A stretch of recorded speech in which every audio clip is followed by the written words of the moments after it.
Bien, siguiendo con más informaciones, un poco con lo que tiene que ver en el contexto a nivel nacional y por supuesto provincial, relacionado con el tema de seguridad y la llegada del ejército, ¿no? de las Fuerzas Armadas también aquí a la ciudad de Rosario para poder accionar.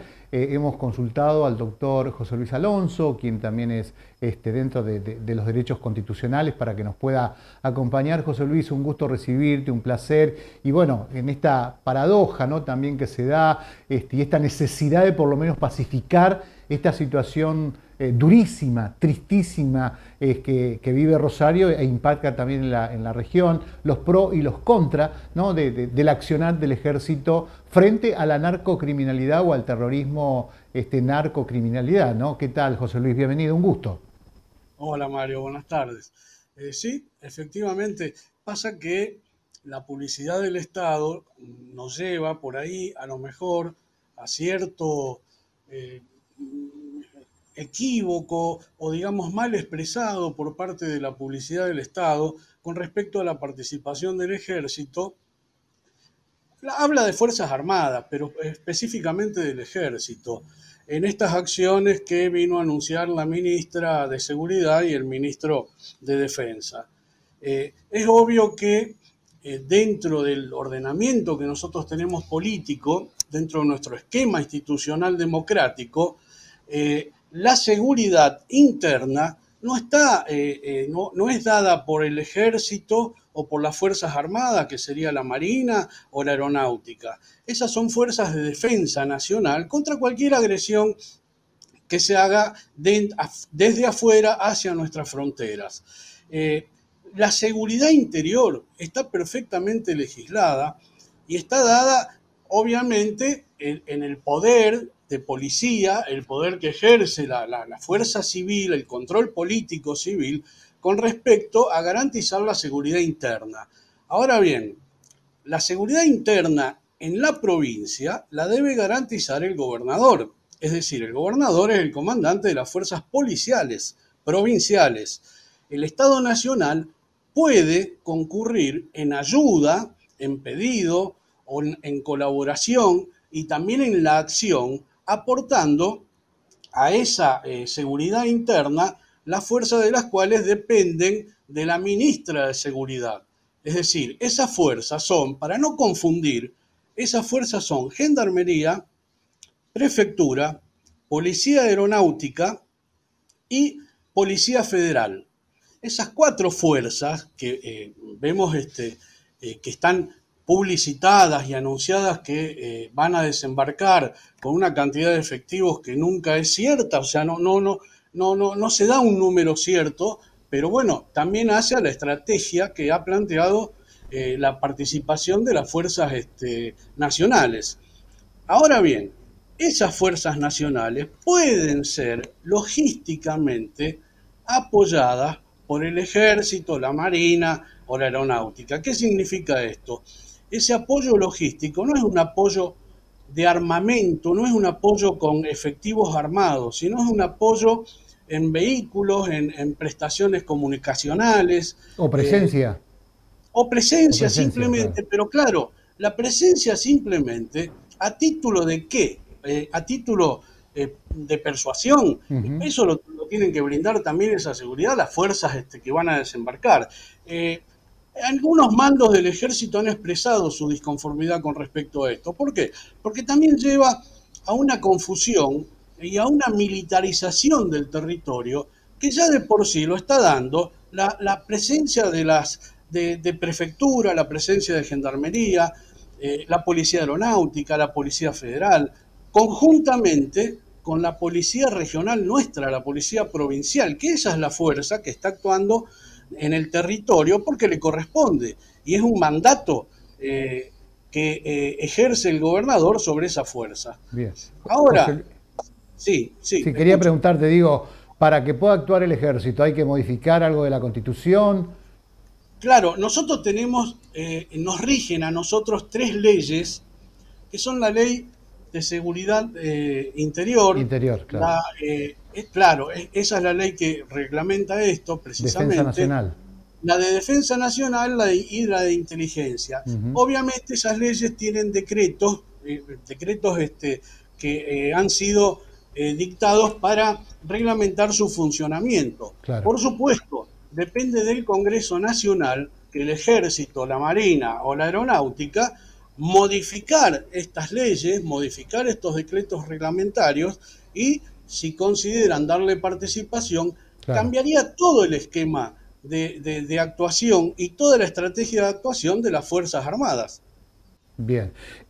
Momentáneamente es logístico entonces, nada más. Es decir, Únicamente, no pueden claro, accionar. no, no, no, no pueden, únicamente logística. Y, y esa logística debe estar perfectamente reglamentada, es decir, no pueden ir acompañados de armamento, no Ujú. pueden ejercer fuerza policial, es decir, el ejército no es una fuerza policial, no ejerce fuerza policial. Es decir, estaríamos desvirtuando incluso el fin para el cual el ejército está perfectamente bajo la ley y las leyes democráticas en su actuación reglamentada.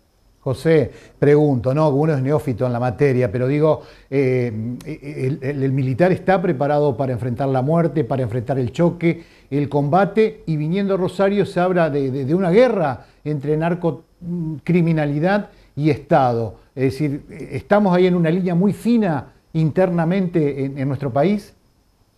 Bueno, hay que distinguir varias cosas. Es decir, hay una teoría, una doctrina eh, que llevó a militarizar estas cuestiones de narcotráfico y terrorismo internacional. Esa doctrina fue aplicada en varios países de militarizar la actuación del ejército o de las Fuerzas Armadas sobre algún territorio. Se llevó a cabo en Perú, se llevó a Ajá, cabo claro, en Guatemala, se llevó a cabo y con una guerra casi interminable en Colombia. en Colombia, claro. Acordémonos, Ujú. en Perú con Sendero Luminoso, que hace el Estado militariza y lo que la policía no podía por sus armamentos o por su especialización, se le volcó al ejército. Aquí todavía hay confusión, incluso idiomática, incluso hasta de léxico. Es decir, uno cuando escucha hablar de narcoterrorismo, es decir, está abriendo la puerta a esta doctrina creada en Estados Unidos de militarizar y de darle funciones policiales al ejército. Es decir, hoy por hoy nuestras leyes lo impiden totalmente. Es Claro, decir, está netamente restringida esa actuación del ejército. Más allá de que veamos por ahí marketineramente, decir, claro. bueno, buscamos el ejército a las calles, y más allá también de que sea disuasivo. ¿Por qué? Porque el equipamiento que tienen las fuerzas de seguridad, tanto gendarmería como prefectura, y uno lo ve que están bien pertrechados, sobre todo esta ministra se ocupa de mostrar esas fuerzas. Acordémonos que está hablando hace unos 2 meses o 3, después que asumió este gobierno, hubo un plan bandera acá en Rosario, Sí. anunciado por todos los medios. Ese plan bandera, que todavía no lo dieron de baja, va a venir ahora otro plan de actuación. Es decir, se tiene que hacer efectivo, pero no utilizar, creo que para el común de la gente, ver ya desplazarse por su barrio, desplazarse por sus avenidas, fuerzas como Gendarmería, que tienen buen equipamiento, se le puede sumar, mostrar vehículos del ejército, que en algunos casos son muy modernos, Claro. mostrar esos vehículos y ese desplazamiento, pero es netamente disuasivo eso. Lo efectivo es que las fuerzas que realmente le corresponden actuar dentro de un conflicto interior lo hagan. Perfecto. José Luis, queremos agradecerte como siempre para ayudarnos a, bueno, entender dentro de los derechos, constitucional, lo que dice de pronto la papeleta cuando nosotros decimos, ¿no? Pero bueno, Sí. ante toda esta situación, porque escuchamos mucha gente en las calles, lo vemos con nuestros familiares, con nuestros amigos que piden, che, que venga el ejército, que actúe el ejército también. Entonces, conocer dentro del marco jurídico qué es lo que dice la ley, ¿no? Por supuesto, un estado de sitio, vamos a aclarar, no es un toque de queda momentáneo, parcial, que por ahí también está mal utilizado idiomática o expresivamente. Eh, el estado de sitio lo dicta el Ejecutivo, lo pide al Congreso, el Congreso lo autoriza a dictarlo. Es decir, Claro. es una posición extrema, sumamente extrema. Aquí estamos hablando de intervenir en los lugares de mayor conflicto, que yo creo que es todo el Sí, sí, territorio. sí. Es decir, la narcocriminalidad está en todo el territorio del país. Lo que pasa es que se ha notado aquí justamente por la lucha de interbandas que, pensemos en esto, la mayoría de los jefes operativos de esas bandas narcos están presos. Es decir, se están manejando, como dicen, desde adentro de los penales, pero hay una segunda y una tercera línea que ejerce el mando dentro de esas bandas. Es decir, acá es múltiple el ataque, no solo se tiene que dar en el ámbito de las fuerzas de seguridad, también aquí, ¿a dónde va el dinero? ¿Dónde se licúa ese dinero? ¿Dónde se invierte ese Claro. dinero? Aquí también hay un trabajo Ujú. de inteligencia por parte del Estado y atacar también por ese lado, no solo con las fuerzas represivas. Bien clarito como siempre, gracias por ayudarnos a entender estos temas, ¿eh? Muy bien, Mario, a disposición de ustedes, ¿eh? El doctor José Luis Alonso, procurador, bueno, charlando y contando un poco sobre esto, ¿no? Lo constitucional que tiene que ver con el accional del ejército argentino, básicamente en la ciudad de Rosario y con el tema de la narcocriminalidad.